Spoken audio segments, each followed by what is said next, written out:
Topic की तरफ जा रहे हैं उसका नाम है इम्यूनिटी। इम्यूनिटी हमने लास्ट क्लास में भी डिस्कस किया था। इम्यूनिटी क्या है? Defence of the body, body की लड़ने की सलाहियत, जिसे क़ुव्वत मदाफ़ियत कहा जाता है, उसे हमने इम्यूनिटी कहा। और इम्यूनिटी की हमने 2 टाइप्स पढ़ी थी, एक इनेट इम्यूनिटी है और एक एडॉप्टिव इम्यूनिटी है। डिफरेंस क्या है? इनेट इम्यूनिटी वो होती है जो हम अपने पेरेंट्स से लेकर पैदा होते हैं, और एडॉप्टिव इम्यूनिटी वो है जो हम अपने सराउंडिंग से सीखते हैं। फाइट करने के बाद कुछ मेमोरी के सेल्स हैं WBCs के, जो टेक्निक को सीखते हैं कि कैसे फाइट किया था, वो एडॉप्टिव इम्यूनिटी। तो पहले हम इनेट इम्यूनिटी की बात कर रहे हैं। इनेट इम्यूनिटी में पहले हमने फिजिकल बैरियर को लिया था, जिसमें हमने इंटैक्ट स्किन, जिसका स्ट्रक्चर हमने क्लियर किया था, इस तरह से होती है। इंटैक्ट स्किन इस तरह से होती है जिसमें हम sweat glands, hair, blood capillaries, ये वाला पार्ट इसका डर्मिस का था, ये एपिडर्मल पार्ट था, ये हाइपोडर्मिस था। ये सारी चीज़ें हमने लास्ट क्लास में डिटेल में डिस्कस की थी। फिर उसी में ही हम सीलिएटेड एपिथेलियम की बात कर रहे थे, जिन सेल्स पर सीलिया लगे होते हैं। ये भी स्किन होती है, अंदर के ऑर्गन की भी हो सकती है।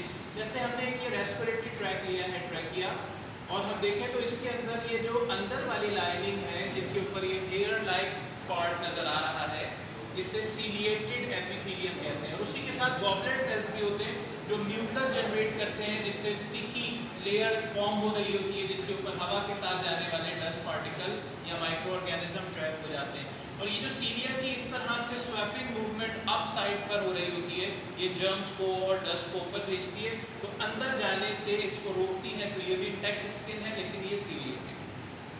फिर हमने केमिकल बैरियर डिस्कस किया था, जिसमें गैस्ट्रिक जूस में हम HCl वगैरह का जिक्र करते हैं कि ये जर्म्स को किल करने में हेल्प करता है, पैथोजन को अंदर जाने से रोकता है। इसी तरह आंखों में मौजूद लाइसोजाइम्स होते हैं, सेम वर्क उनका भी केमिकल यही है। रिप्रोडक्टिव एरिया में स्पर्म प्रोडक्शन जहाँ हो रही होती है, वहाँ स्पर्माइन नामक केमिकल एंटीसेप्टिक का काम करता है। और अभी हम जिस टॉपिक की तरफ डिटेल डिस्कस करने जा रहे हैं वो है second line defence of the body. ये भी इनेट इम्यूनिटी की ही टाइप है। यहाँ तक बॉडी का फर्स्ट लाइन डिफेंस था।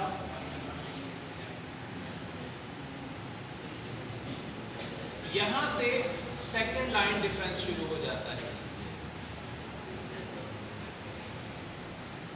जिसमें हम फैगोसाइट्स, जो कि WBC की एक टाइप है, उसको डिस्कस करते हैं। और जिस मैकेनिज्म से ये जर्म्स को किल कर रहे होते हैं, उन्हें फैगोसाइटोसिस कहा जाता है। फैगोसाइटोसिस जो सेल परफॉर्म करते हैं, इनके फैगोसाइट सेल्स की फर्दर 4 टाइप्स हैं: न्यूट्रोफिल्स, मोनोसाइट्स, मैक्रोफेजेस और डेंड्रिटिक सेल्स। फाइट करने का मैकेनिज्म तो एक ही है, लेकिन शेप और अंदर न्यूक्लियस का डिफरेंट होना इनकी डिफरेंट क्लासेस में डिवीजन करता है। न्यूट्रोफिल्स में देखें मल्टी लोब इनका न्यूक्लियस नजर आ रहा है, ये न्यूट्रोफिल्स हैं। मोनोसाइट्स में देखें मैक्सिमम साइज पर न्यूक्लियस नजर आ रहा है। मैक्रोफेजेस में देखें तो इनका न्यूक्लियस नॉर्मल लेवल का है, जबकि डेंड्रिटिक सेल्स में देखें तो डेंड्रल या हेयरी अपीयरेंस आउट हुई। तो ये तो कैटेगरी हो गई on the basis of shape, लेकिन फाइटिंग मैकेनिज्म एक ही है और वो फैगोसाइटोसिस मैकेनिज्म कहलाता है। इन सेल्स की जो फैगोसाइट्स हैं, इनकी सरफेस के ऊपर डिफरेंट टाइप की एंटीजन मौजूद होती हैं, जो भी बाहर से आने वाले पार्टिकल्स, जिन्हें फॉरेन पार्टिकल्स कहा जाता है, bacteria, viruses, fungus, dust particle या किसी दूसरी बॉडी की प्रोटीन, एक ब्लड A ग्रुप वाले को B नहीं दिया जा सकता, उसको भी बॉडी फॉरेन पार्टिकल कंसीडर करती है। तो जो एंटीजन होते हैं वो डिटेक्ट करते हैं, उनकी सरफेस के ऊपर एंटीजन बनने का प्रोसेस, और फिर उस पर ये सेल्स को इन करने का। अब देखिए प्रोसेस हो क्या रहा है कि पैथोजन जब आकर सरफेस को कनेक्ट करता है, तो बॉडी, इन सेल्स की आइज तो है नहीं कि उसको देखकर पहचाने, ये सरफेस पर रिसेप्टर्स लगे होते हैं जिनका नाम एंटीजन है।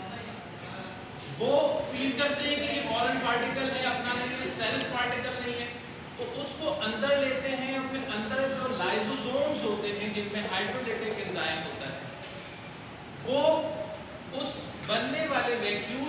जिसके अंदर पैथोजन मौजूद है, फॉरेन पार्टिकल मौजूद है, उससे डिस्ट्रॉय करते हैं। बात क्लियर हो रही है?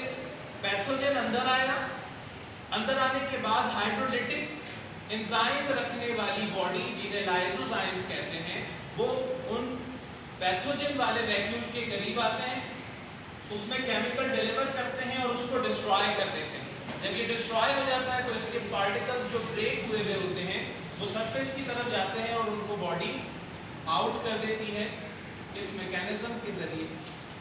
तो पहले एंगल्फ करने का प्रोसेस हुआ, बॉडी को फैलाकर ऑर्गेनिज्म को अंदर लिया गया, अंदर उनके ऊपर केमिकल अप्लाई हुआ और फिर केमिकल अप्लाई होने के बाद उसे डिस्ट्रॉय करने के बाद जो वेस्ट प्रोडक्ट बना उसे बाहर निकाल दिया। अच्छा, हर दफ़ा ऐसा तो नहीं होता होगा कि दुश्मन अंदर आने के बाद मर ही जाता होगा, वो भी तो रेजिस्ट करता होगा, WBCs को किल भी करता होगा। तो जो उस फाइटिंग में दोनों की डेथ होती है तो वो पस बन जाती है, पीप जिसे कहा जाता है बॉडी में, वो dead body of micro organism and WBCs होती है जो पस बन जाती है।